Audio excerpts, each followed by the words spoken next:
Hello everybody, welcome back to I Dream of Indie. Ole Gamer Joe coming at you again today with another review. We are looking at Röki, which comes from developer Polygon Treehouse and was published by United Label. It will be released onto Steam as of July 23rd, 2020, priced at $19.99 here in North America. Röki will also be available on the Nintendo Switch at some point as well, though a date is yet to be announced.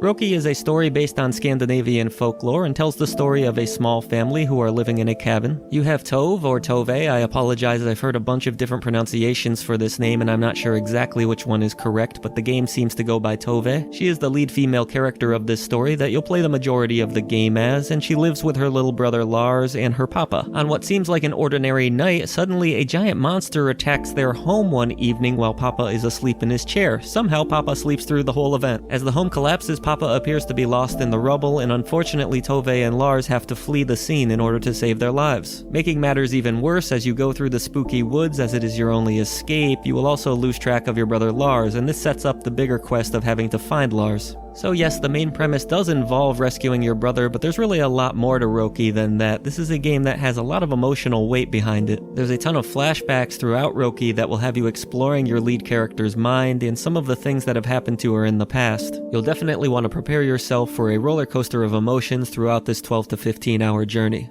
Ultimately though, at its core, I found that Röki was a story about coming to peace with your past, and it's certainly relatable. In terms of gameplay, Röki feels more like a point-and-click adventure title than anything else, though you do have free-roaming movement of your character. Adventure game fans will feel pretty comfortable for the most part with the game's simplistic inventory system. As you would expect, you'll gather up a wide variety of different objects, and you'll be able to easily access them with a press of the Y button should you be using a controller like I was. Many of the puzzles that you'll come across in Röki involve you simply dragging from your inventory onto that object of interest in hopes of cracking that puzzle. For example, you may find a key that goes to a specific gate. You would simply drag that key onto the gate and hopefully that will solve the puzzle for you. Some of these drag and drop puzzles may get a little bit more complicated though, as you will need to combine certain items. You do this simply by dragging an item on top of the other item in hopes of it making a combination. To help alleviate some of the frustration that this genre can be known for, you're able to click in the left stick in order to highlight areas of importance.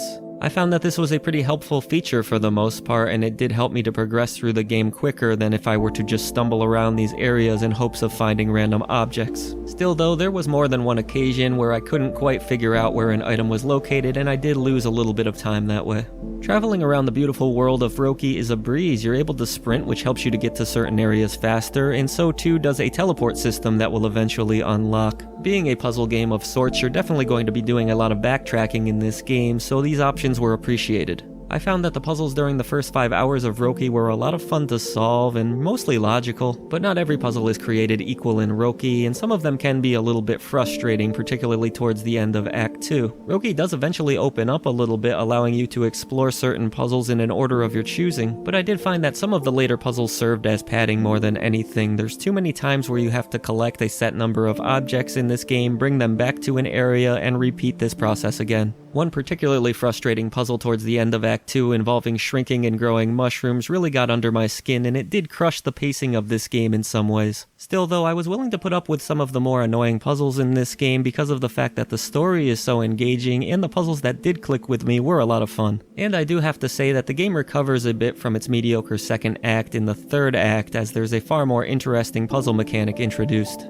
Graphically, Röki is a beautiful game to look at with wonderful set pieces, a great color palette, and lots of character that shines through. This is one of those games that you would just love to showcase to your friends because it really is so vibrant. I was able to play it at 4K resolution, and I was absolutely stunned by how good this game looks. Everything from the animations to the set pieces to the great overall art design of this title is so inviting and engaging. The soundtrack of Röki is also fantastic, with some beautiful piano littered across the various landscapes you'll travel. It's a very moody and atmospheric soundtrack, maybe not something you'll find yourself listening to outside of the game, but it fits this universe perfectly. I just found that the sound design on the whole was really fantastic in this title, and I did enjoy all of the little quips that your characters would make, despite the fact that there's no true voice acting. It's worth noting that I did come across a few bugs in my time with Röki, though the developer was pretty clear that this was an early build that we were working with, and they should be ironed out for the most part by now. Despite a somewhat sluggish second act, I ultimately found Roki to be a beautiful and engaging title that adventure game fans won't want to miss. It features a beautifully written story that is engaging all the way up to the game's final moments, and even though not every puzzle was a winner, the ones that are good are really satisfying to solve. Overall, Roki is a great adventure game that you won't want to miss. So will you be checking out Roki? Let us know in the comments section below, and if you have enjoyed our coverage today, consider hitting the subscribe button to help us bring a voice to the voiceless ones in gaming. There's a ton of other ways to support us down in the description box, including our Discord or our Facebook channel, or you can even hit up our Patreon. However you end up supporting I Dream of Indie, we thank you so much for doing so.